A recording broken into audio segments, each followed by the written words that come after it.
From Pacifica, this is Democracy Now! I think it's ridiculous. I think it's just another excuse. I don't believe it. I don't know why. And I think it's just, they talked about all sorts of things. Every week it's another excuse. As Donald Trump dismisses a CIA report on Russia meddling in the U.S. elections, a bipartisan group of members of the Electoral College have requested an unusual intelligence briefing on the matter before they cast their votes next week. We'll speak with California elector Christina Pelosi, who's leading the effort. Then investigative reporter Greg Palast goes to Michigan after a judge shuts down a recount of the presidential vote in the state. This is Trumpville, rural Michigan, and this is their hero, the man who shut down the recount. Bill Schuette is the Republican Attorney General of Michigan. He issued an order saying that no one would be allowed to look at the ballots in over half the precincts, 59% in the Detroit area, the very place that most of the votes had gone missing. And we'll look at retired U.S. Marine Corps General John Kelly, who's been tapped by President-elect Trump to head the Department of Homeland Security. As commander of Southern Command, he oversaw the U.S. military prison at Guantanamo.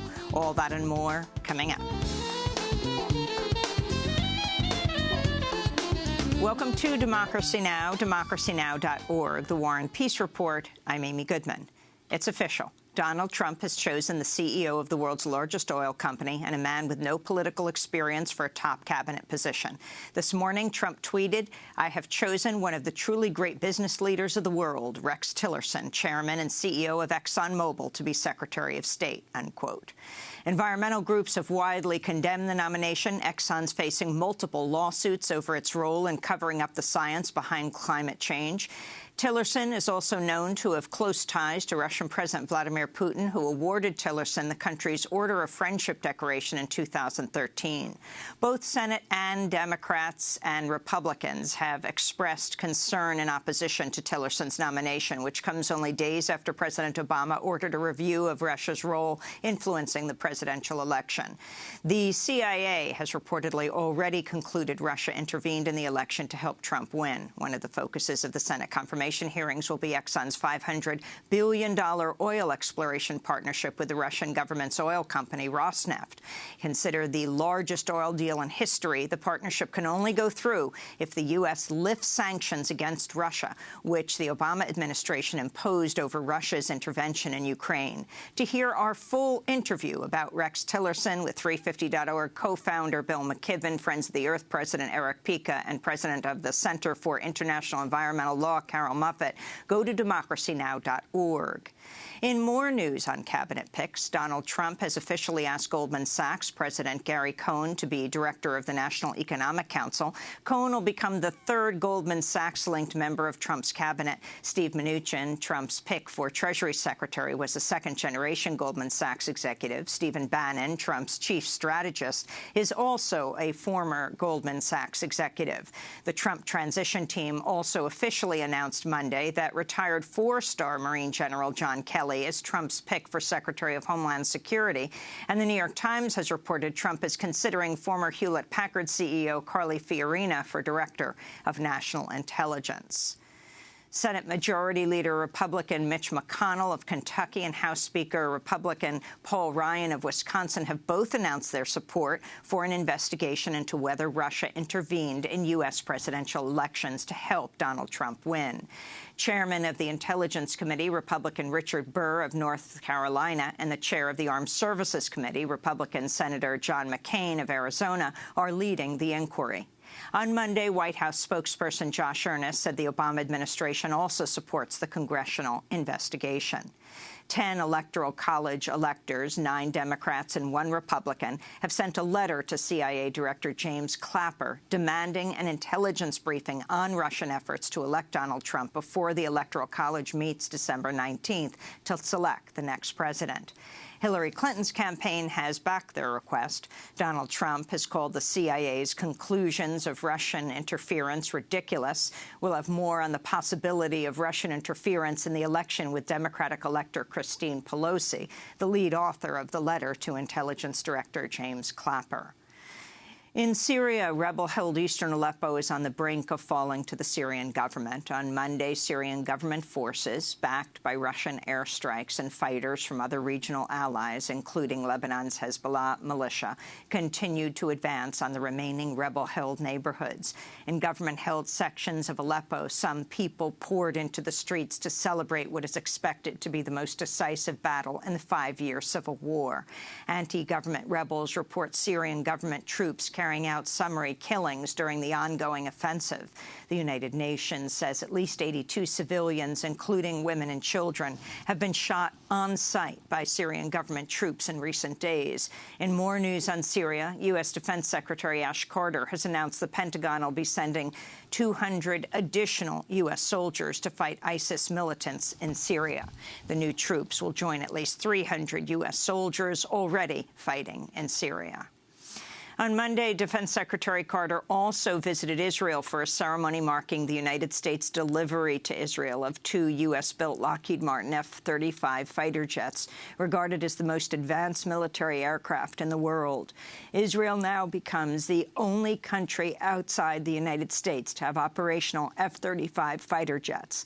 This is Secretary Carter speaking Monday at the Nevatim Air Base in the southern Negev Desert, Israel's desert.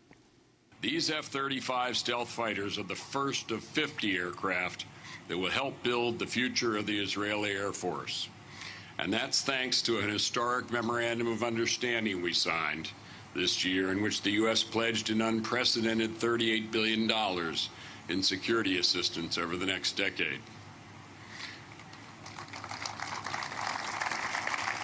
And as of today, Israel is our first and only friend in the region that's flying F-35. And it's my honor to be here marking the delivery of these planes, the Adir, to America's closest friend and ally in the region. Each Lockheed Martin F-35 jet costs more than $100 million, a price tag Donald Trump recently criticized, tweeting the F-35 program and cost is out of control. Billions of dollars can and will be saved on military and other purchases after January 20th, he wrote. More than $5 trillion worth of investments are now pledged to be divested from fossil fuels. The analysis issued Monday details how nearly 700 institutions and nearly 60,000 individuals from across 76 nations have committed to divest their assets from the fossil fuel industry. This is Mark Ruffalo speaking at a news conference in New York City. If you keep your money in the fossil fuel industry, you are hurting your children, you are hurting the future generations, and you're hurting yourselves. You can't say that you care about your children or your grandchildren and keep pouring money into this system. That's actor Mark Ruffalo. At Standing Rock in North Dakota, Native American elders fighting the Dakota Access Pipeline have extinguished the 7 council fires, which have been burning for months at the main resistance camp. And young Native water protectors have relit a new fire, the All Nations Fire, as part of the continued resistance to the $3.8 billion pipeline. This is Standing Rock Sioux Tribe member Chase Ironeyes. There was probably 1,000 people still here who are committed to staying until the pipeline is dead. They're committed to staying to protect our treaty rights and to create a new existence for our people. They're committed even to protecting American constitutional, civil, and human rights. And so we approached the elders, and they told us how to conduct ourselves and to build a new fire. Is all young people who came up. The water protectors are fighting the pipeline over concerns a leak could contaminate the Missouri River, which serves as a drinking source for millions. On Monday, North Dakota officials confirmed another pipeline leak earlier this month has spilled more than 176,000 gallons of crude oil into the Ash Coulee Creek, about 150 miles west of Standing Rock. Meanwhile, in more news from Standing Rock, the Water Protector Legal Collective reports a North Dakota court has convened a federal grand jury and issued at least one subpoena against a water protector at Sacred Stone Camp.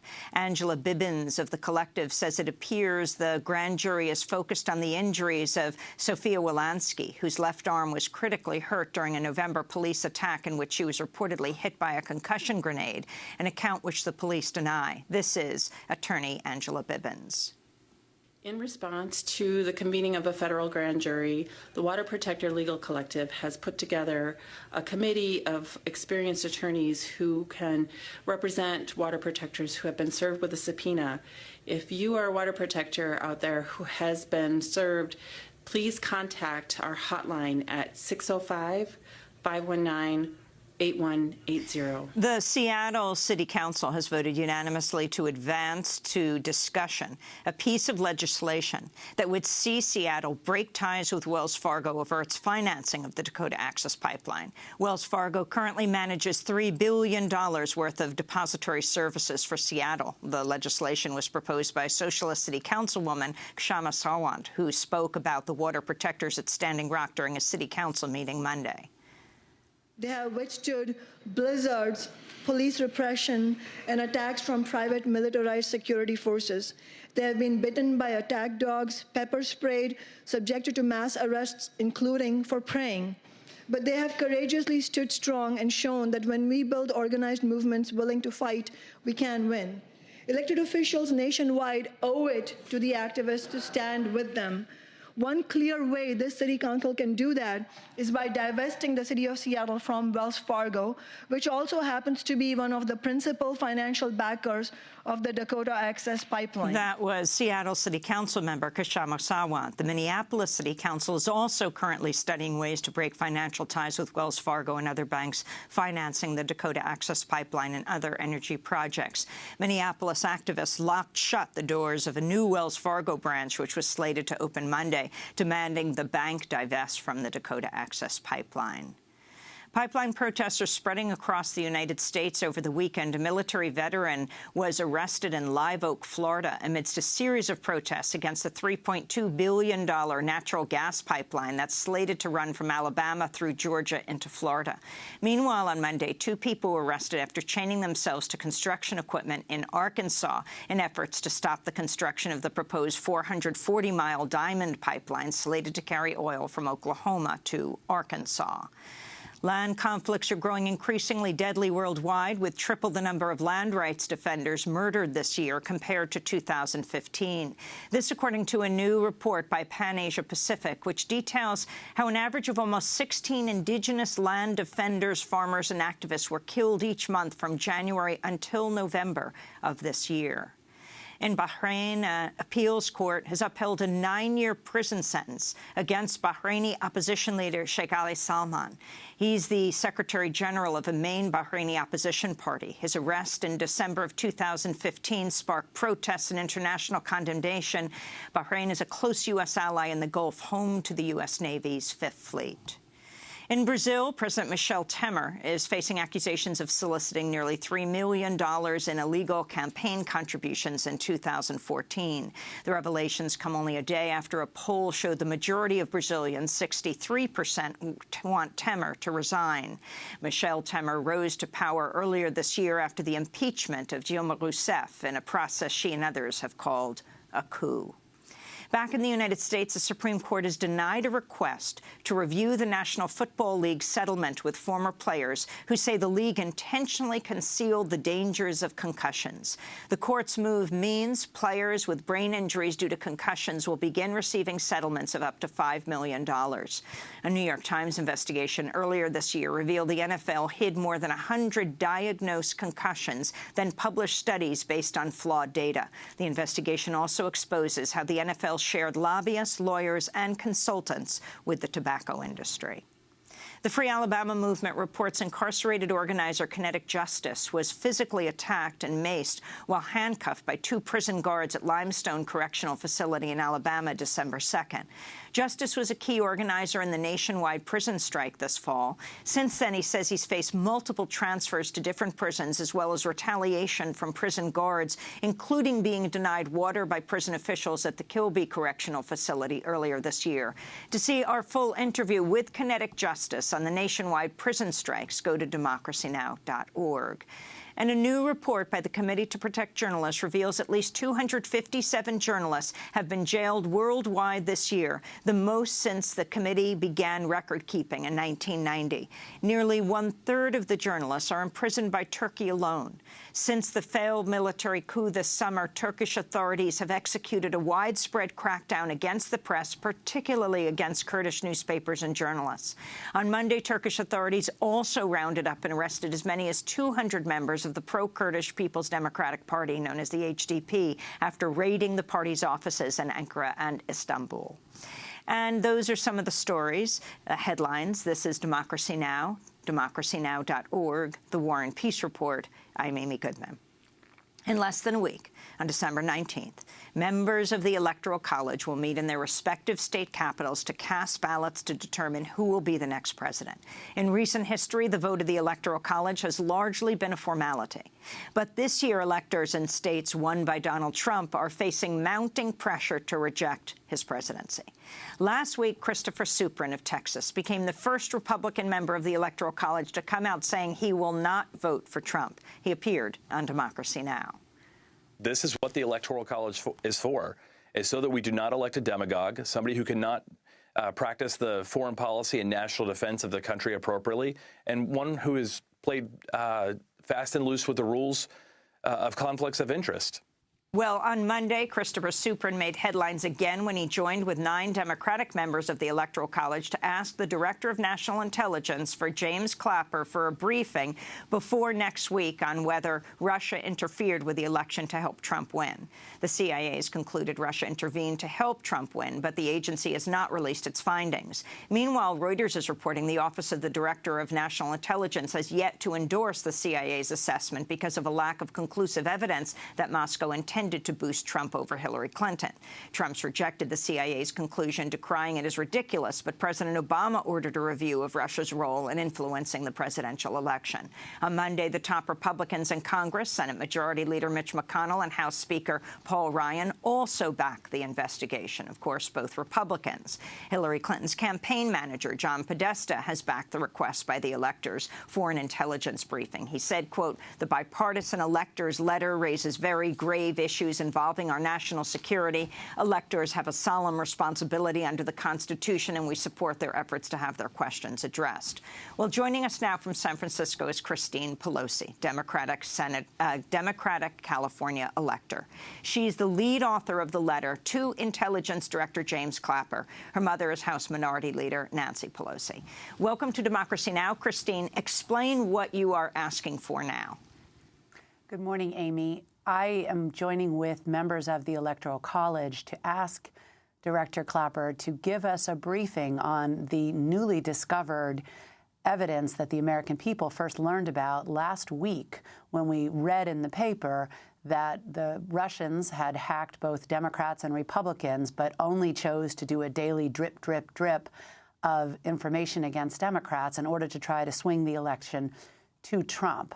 Our concern is that finding out this information after the election, it's a very alarming charge, so we would like to see the evidence. We would also like Director Clapper to declassify as much of the information as possible so that all of the American people can take a look and decide for ourselves. And to the extent that we have to protect our intelligence agents, assets, sources, and methods, we would like him to lower the classification to where we, the electors, could get what they call a day pass, go to one of the secure classified information facilities. They refer to them as SCIFs.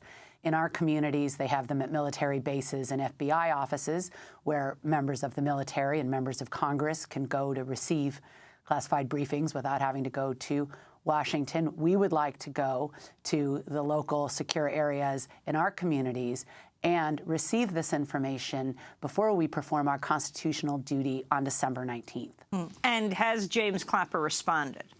He has not responded. We're hoping to reinforce our request today.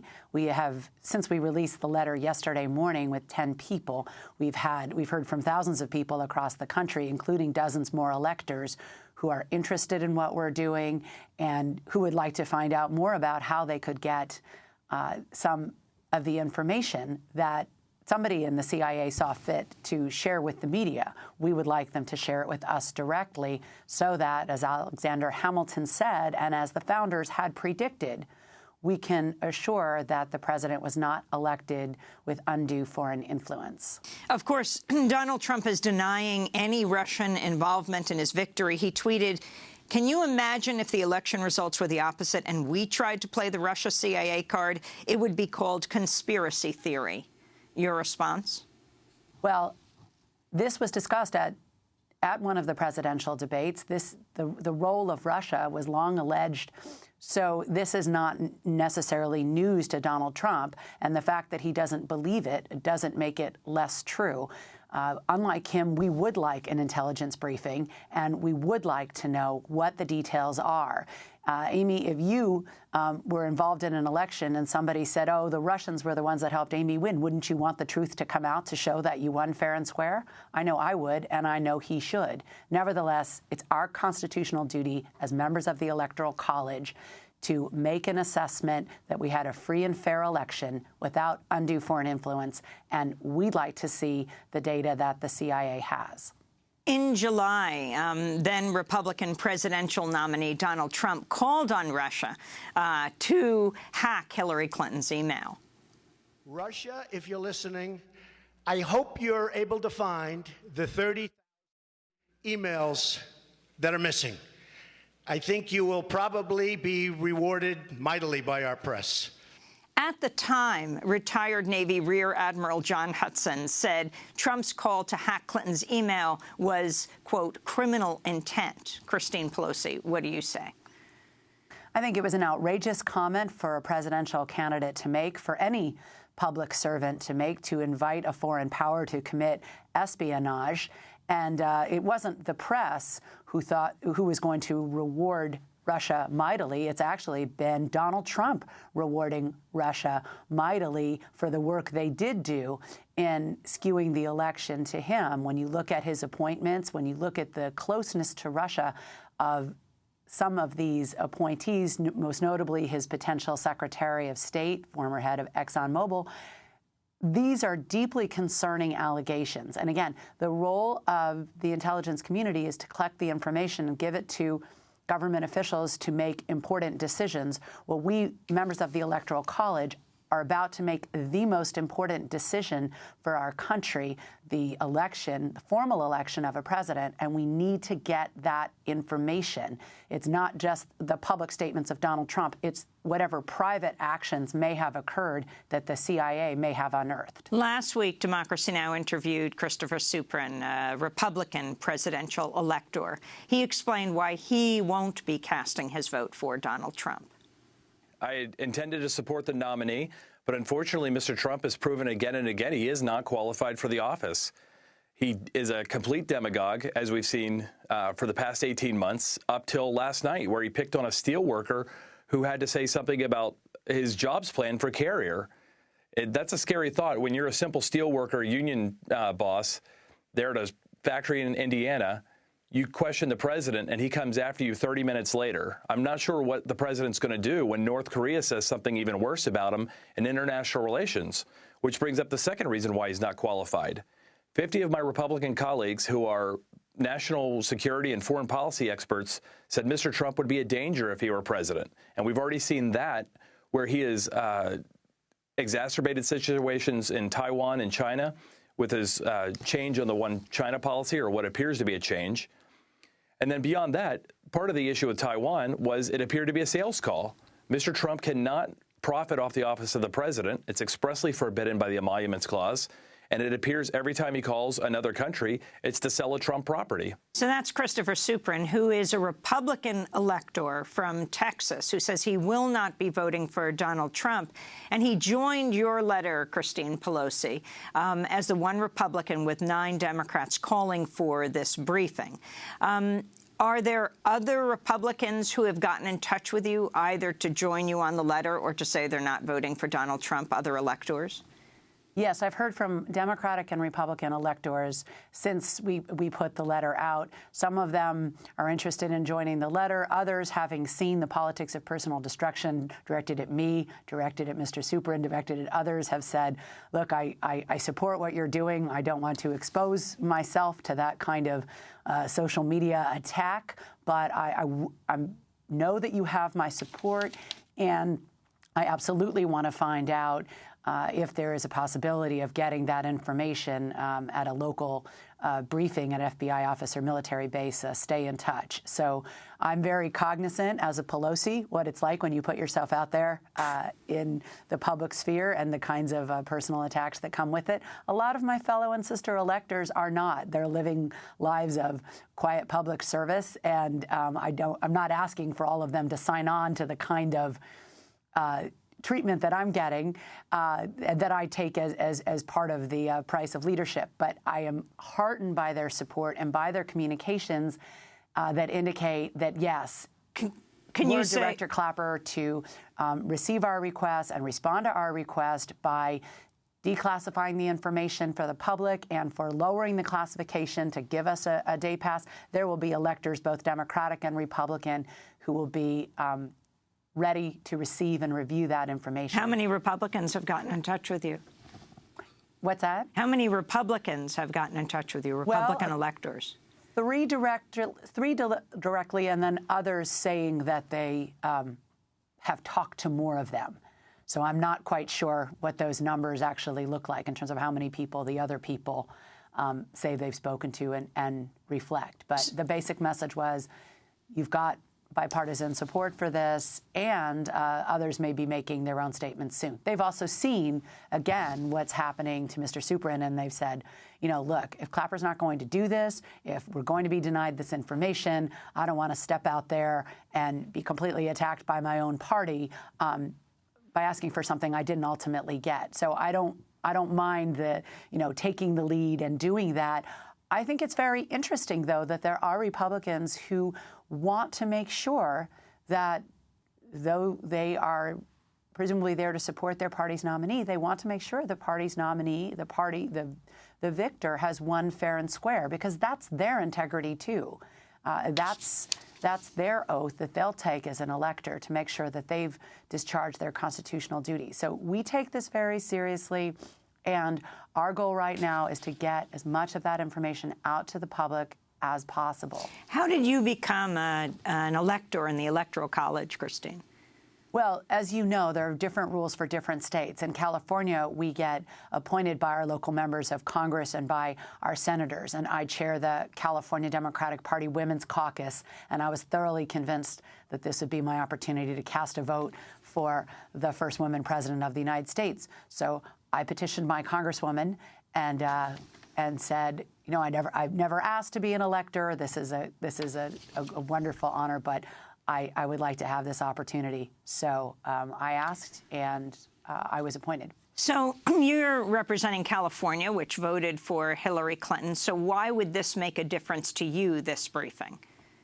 Well, I would like to know the truth before I cast my vote. I'm a former prosecutor, Amy, and there used to be a closing argument in San Francisco that went something like, you could go race onto the field at the Giants ballpark and knock over the pitcher in front of 50,000 fans and millions of people watching on TV. And you know what? You still get the right to go to court and say, prosecutor, prove it. It's not a formality. It's the American way that you get a jury of your peers and you get a chance to make the prosecutor prove what everybody saw you did. And similarly, when it comes to being a member of the Electoral College, we have agency, and the founders wanted to make sure that we did. That's why they didn't just have an election but also an electoral college to meet, to make sure that we didn't have a demagogue, to make sure that there was a free and fair election, and to make sure that there wasn't undue foreign influence. So we have newly discovered evidence that we would like to see. Frankly, I'm disappointed that we didn't know this before the general election, Amy, but we're reading about it now, and rather than just read about it in the paper and have it shape our view of Mr. Trump, we feel it's incumbent upon us to look at that newly discovered evidence in whatever classified setting the director feels is appropriate to defend and protect the intelligence sources. In 2012, Donald Trump incorrectly thought Mitt Romney had won the popular vote over President Obama, and he tweeted, "The Electoral College is a disaster for democracy." You also are actually opposed to the Electoral College, is that right? That's right. It's been a strange political year for me, Amy, in that I'm a Democratic National Committee elected committee woman, superdelegate, working to end superdelegates, and I'm a member of the Electoral College who would like to see the end of the Electoral College. So I guess I'm organizing myself out of two jobs, but my idea is the more democracy, the better. And I think that as a longtime supporter of the national popular vote, which actually Governor Schwarzenegger signed into law in California, many of us have been moving to try to eliminate the Electoral College for years. I thought Donald Trump was correct in 2012, and I would hope that we move to eliminate the Electoral College or reduce the power that small states have over large states like mine in California. But now, this is the system we have. These are the rules of engagement that the founders have set forward, and absent a change to them, we have to take our role seriously and do our job. If we're just window dressing, then join me and get rid of us. But as long as you charge me to do a job as an elector, I'm going to do it with agency and with attention. And right now, I'd like to pay attention to the evidence. And finally, on another issue, your thoughts on Keith Ellison as head of the DNC, the Democratic National Committee? I've had some very good conversations with Congressman Ellison about the kinds of reforms that I'd like to see at the DNC. I'm actually running for executive committee on a platform of, among other things, fulfilling the Unity Commission goal of not allowing superdelegates to trump the will of the voters, and eliminating corporate money into the DNC, and eliminating the use of at-large appointments to put corporate lobbyists onto the DNC. You just did a report on the water protectors. You know, there are only 3 members of the Native American community who are on the Democratic National Committee, but there's a whole lot of corporate representation. And if you had, say, 10 members of the Native American community on the Democratic National Committee and 7 fewer corporate lobbyists, who knows what the policy might have been and what the engagement might have been at the national party level when it came to protecting the water and ending eminent domain for private gain. So personnel is policy. I know that Keith Ellison has a lot of really great ideas. I love Tom Perez, who's looking at the race. He was a big support to me when I passed the Fight for 15 resolution at the DNC in the summer of 2015. And I've worked closely with Ray Buckley and Jamie Harrison, state chairs from New Hampshire and South Carolina, respectively. So I think we're going to have a really good debate. I think Ellison is a very good communicator and a very good galvanizer. I respect that he wants to do the job full time, like we asked, and that he came to that decision. And I look forward to a very spirited debate about this in January. But it's exciting that grassroots Democrats and progressives want to get involved and want to help refurbish our party and bring back our 50-state strategy. Well, Christine Pelosi, I want to thank you for being with us. Democratic California elector, the lead author on a letter to Intelligence Director James Clapper urging him to release the facts on outside interference in the U.S. presidential election. So far, the letter's been signed by 10 members of the Electoral College, 9 Democrats and a Republican. Thanks, Christine. This is Democracy Now! When we come back, Greg Palast investigates the recount in Michigan. Stay with us. The table. A petition from a Quaker delegation in Philadelphia calling on Congress to end the African slave trade and abolish slavery in all its forms. This petition was written and signed by Benjamin Franklin. It cannot go ignored. If this comes to a vote in Congress, what is the White House's position? Secretary Jefferson, you first. Tread lightly. Sir, the Constitution clearly states that the states have to wait until 1808 to debate on whether to end the slave trade. And whether or not you want it, guys, that is the final compromise we made. Sir, wait. But for a second, let us say that we can legislate unanimous emancipation. Freedom reigns, and yes, it's great. We cannot cure prejudice or righteous desperate hate. So back to Africa, or do they get a separate state? In 1784, I tried to float banning slavery in the West. My notion didn't get a single vote. Slavery's a sin, it's growing like a cancer. But we can't address a question if we do not have an answer. Is it my turn? Good. Plantation states are packed with promise makers. The remix of Cabinet Battle 3 by Lin-Manuel Miranda, creator of the Broadway show Hamilton. This is Democracy Now!, democracynow.org, The War and Peace Report. I'm Amy Goodman. As we continue our update on the presidential election to look at the results of the recount effort in Wisconsin and Pennsylvania. Wisconsin's Election Commission announced Monday after its recount, Republican Donald Trump's margin of victory widened by about 162 votes in Pennsylvania. A federal judge Monday rejected a request to recount paper ballots and scan some counties' election systems for signs of hacking. Hours later, state officials certified the results of the election, with Trump winning by less than 1% of the vote. Former Green Party presidential candidate Jill Stein had requested recounts in Wisconsin, Michigan, and Pennsylvania, 3 states where Donald Trump narrowly beat Hillary Clinton. A federal judge had already ordered Michigan's Board of Elections to stop the state's electoral recount. Trump won Michigan by fewer than 11,000 votes out of nearly 4.8 million votes cast. We turn now to Rolling Stone investigative reporter Greg Palast, who went to Michigan to investigate the vote. He filed this report for Democracy Now! Officially, Donald Trump won Michigan by 10,704 votes, but a record 75,335 votes were never counted. Most of these votes that went missing were in Detroit and Flint, Michigan, majority black cities. How could this happen? Did the Russians do it? Yet, you don't need Russians to help the Michigan GOP. How exactly do you disappear 75,000 votes? They call them spoiled votes. How do you spoil votes? Not by leaving them out of the fridge. Most were lost because of the bubbles. Thousands of bubbles couldn't be read by the optical scanning machines. I saw a lot of red ink.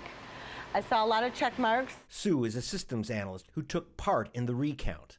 We saw a lot of ballots that weren't originally counted because those don't scan into the machine.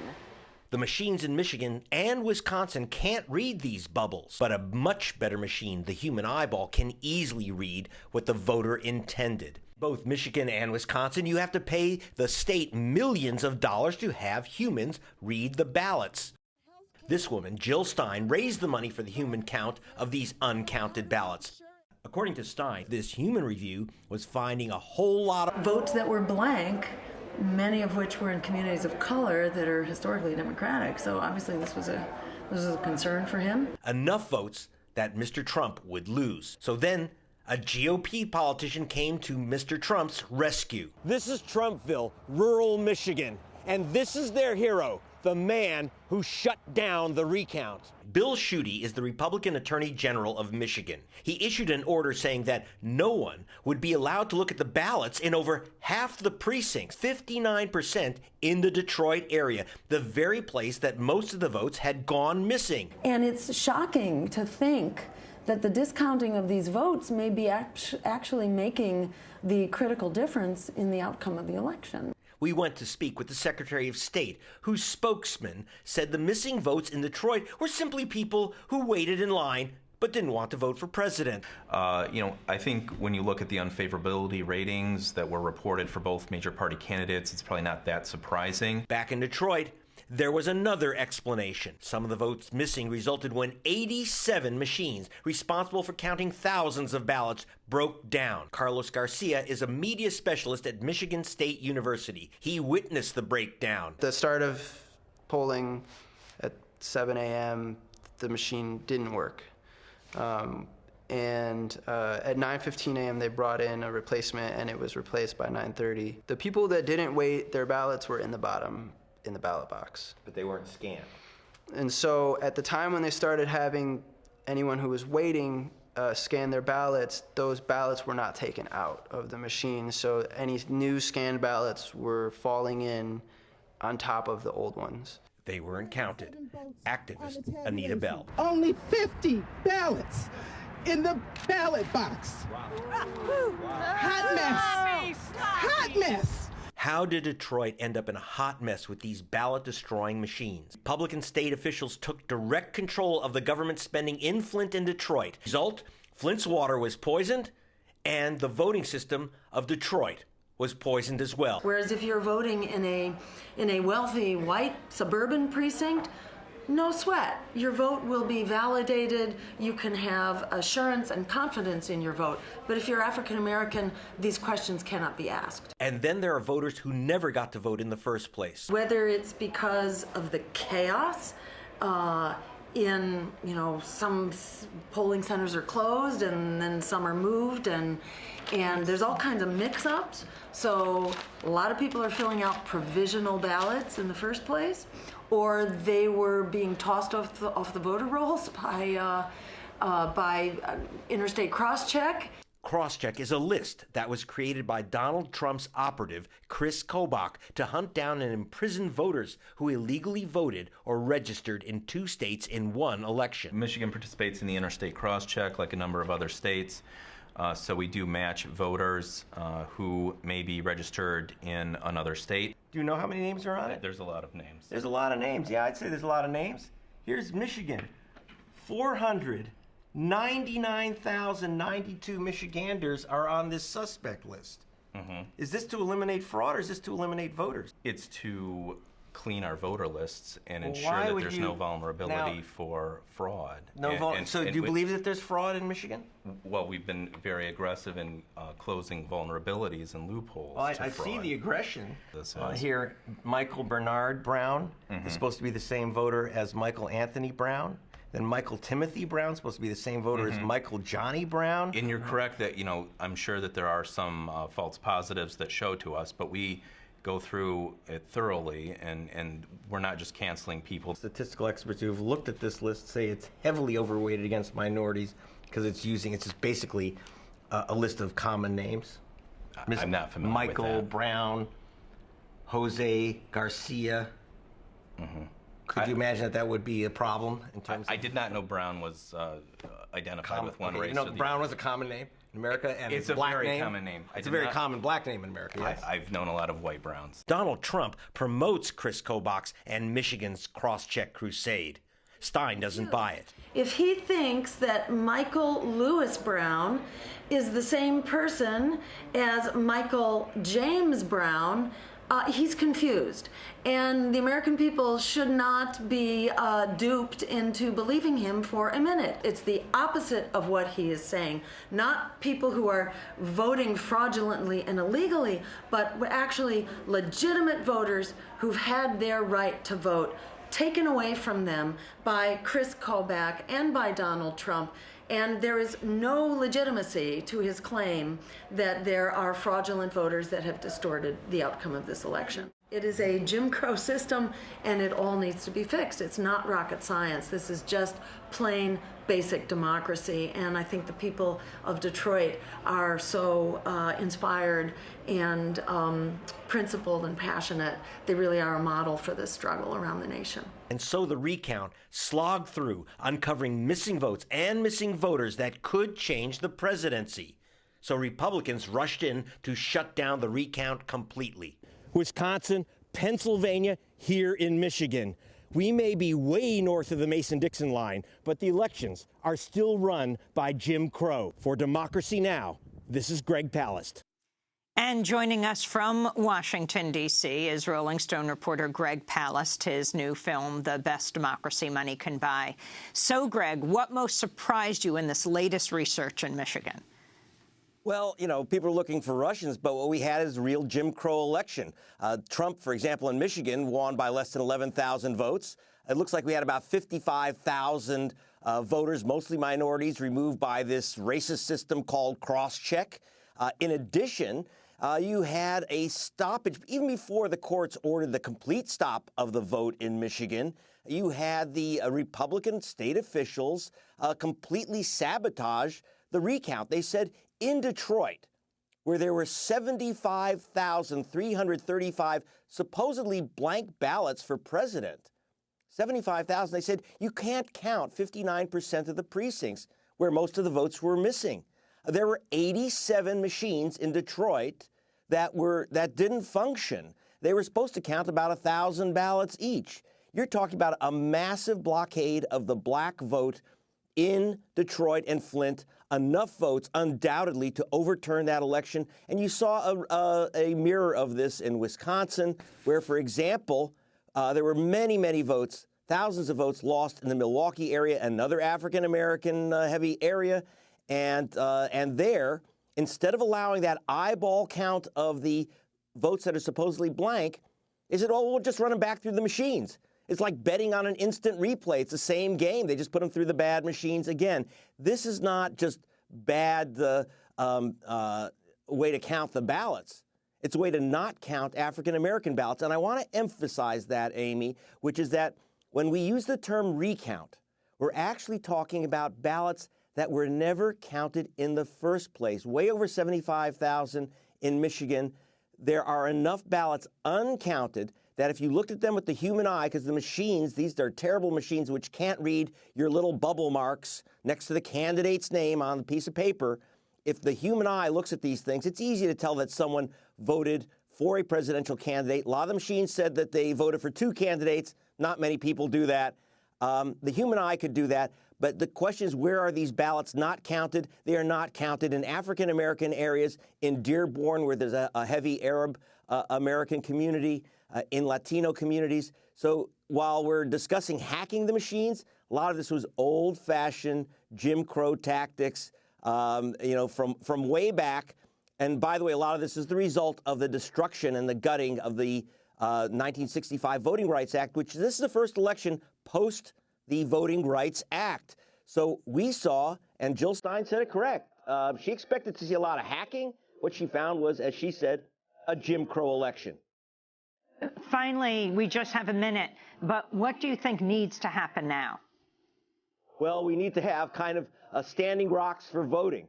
We need to restart the voting rights movement, because with Jeff Sessions coming in as Attorney General, we have to start investigations now. I'm in Washington because 18 Million Rising, the Asian American group, and the Congressional Black Caucus, Representative Hastings, they have presented 50,000 signatures to the Justice Department begging justice, please open an investigation of this racist cross-check system created by Donald Trump's operatives operating in 30 states, knocking off Asian American, African American, Latino voters.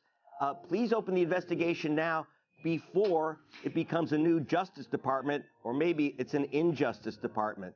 I want to thank you, Greg, for your report. And Rolling Stone reporter Greg Palast, his new film, The Best Democracy Money Can Buy, based on his original book by the same title. This is Democracy Now! When we come back, we'll talk about another Trump appointment. Stay with us.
The Wheel by PJ Harvey. This is Democracy Now!, democracynow.org, The War and Peace Report. I'm Amy Goodman.